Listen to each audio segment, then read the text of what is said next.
Hai semuanya, perkenalkan nama saya Rafael Mikadio Tarigan dengan NIM 2403061116, Prodi Peternakan Fakultas Pertanian Universitas Sumatera Utara. Nah, di video kali ini saya akan menjelaskan tentang proses penyerapan dan transport lemak. Yang pertama ada pencernaan lemak. Lemak dipecah menjadi asam lemak dan gliserol oleh enzim lipase di usus kecil. Yang kedua ada penyerapannya. Asam lemak dan gliserol diserap oleh sel-sel usus kecil dan diubah menjadi trigliserida. Yang ketiga, pembentukan kilomikron. Trigliserida dikemas menjadi klimomikron, partikel lemak yang dapat diangkut melalui darah. Yang keempat, transportnya.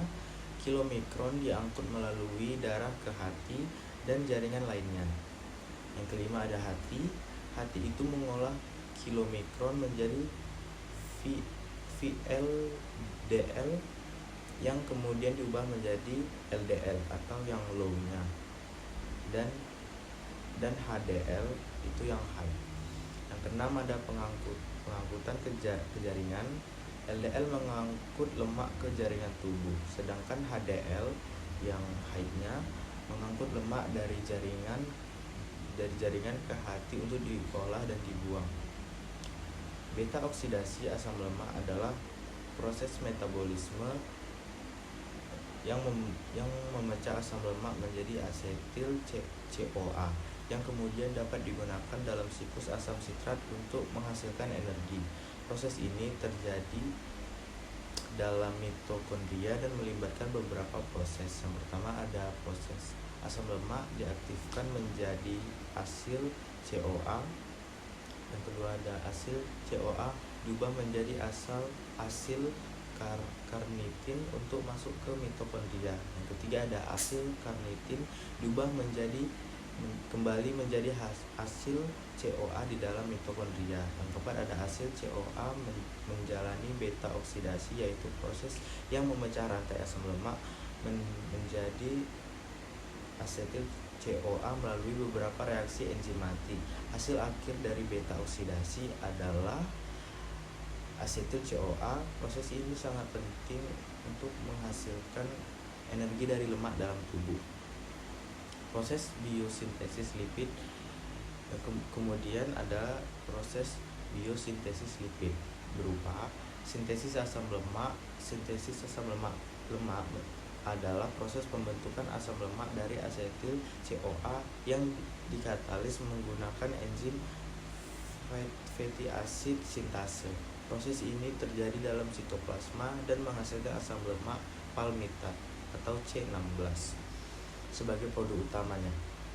Yang kedua ada sintesis triacylglycerol. Sintesis triacylglycerol adalah proses pembentukan triacylglycerol dan asam lemak dan gliserol 3-fosfat yang dikatalis menggunakan enzim asidtransferase. Proses ini terjadi dalam endoplasma retikulum dan menghasilkan triacylglycerol sebagai sumber energi yang dapat disimpan dalam tubuh.